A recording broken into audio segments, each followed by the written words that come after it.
Hello everyone, welcome back to my channel. আমি শৈলী, তোমরা দেখছো শৈলীজ ডেলি ব্লগ। ইতিমধ্যে সকলে জেনে গেছো যে এই বছর গণেশ পুজো হচ্ছে আমাদের বাড়িতে প্রথম হতে চলেছে, যার জন্য আমি ছিলাম ভীষণ এক্সাইটেড। এখন বাজে ভোর 4:30।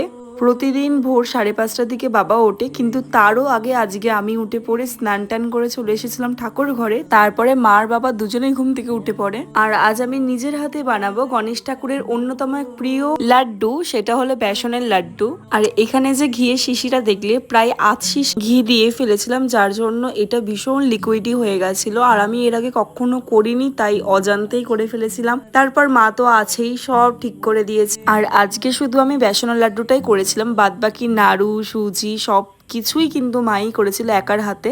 এই বছর আমাদের বাড়িতে গণেশ পুজো হবে কিনা যেহেতু আমি শিওর ছিলাম না, সেই জন্য খুব অল্প সময়ের মধ্যে কিন্তু গণেশ ঠাকুরের পিছনে ব্যাকগ্রাউন্ডটা তৈরি করেছি। আর এত কিছু ভালোর মধ্যেও না সকাল সকাল একটা দুর্ঘটনা ঘটে গেছে। মায়ের ঢঙিটা আজ সকালেই মারা যায়। মায়ের কতটা কষ্ট হচ্ছিল সেটা আমার থেকে ভালো আর কেউ বুঝবে না। বাড়িতে পুজো করব বলে আমি এতটা খুশি ছিলাম, এতটা এক্সাইটেড ছিলাম, আমার মুখের দিকে তাকিয়ে মা এক ফোঁটাও কাঁদিনি। মানে মাকে দেখলে কেউ বুঝবেও না যে এরকম একটা কিছু হয়েছিল। ঢঙির যে পায়ের হাড় ভেঙে গেছিল, তারপরেও 3 মাস যে বেঁচে ছিল কষ্ট পেয়ে, সেই কষ্ট থেকে আজ মনে হয় মুক্তি পেল। তারপরে এদিকে আমি ড্রেস চেঞ্জ করে চলে এসেছিলাম মায়ের কাছে একবার দেখতে কি কি হয়েছে। দেখি এসে 5 রকমের ভাজা কমপ্লিট। আর মামির কাছে এসে দেখি মামি এখানে লুচি বেলছিল। তারপর আমি ঠাকুর ঘরে আস্তে আস্তে বসে গেছিলাম, কারণ গোছাতেও আমার অনেকটা সময় লেগেছিল, সবকিছু আমি ভিডিও করতে পারিনি। আর আগেই শুনেছো পুজো আমিই করব, সেই জন্য সব মন্ত্র আমি একটা খাতায় নোট করে রেখে দিয়েছিলাম। তো সেই অনুযায়ী আস্তে আস্তে আমি পুজো স্টার্ট করে দিই। সবার প্রথমে ঈশ্বরের কাছে আদেশ নিয়ে আজকের পুজো আমি প্রণাম করে শুরু করলাম। এবার পালা গনুকে অভিষেক করানোর।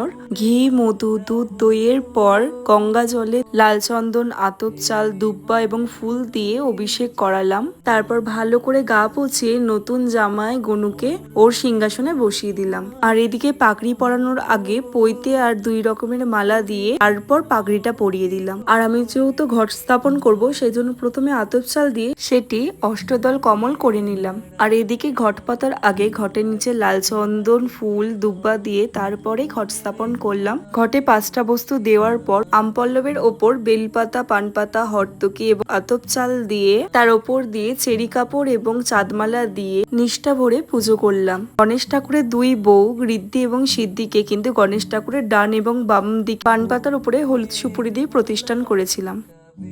কেমন পুজো দিলাম?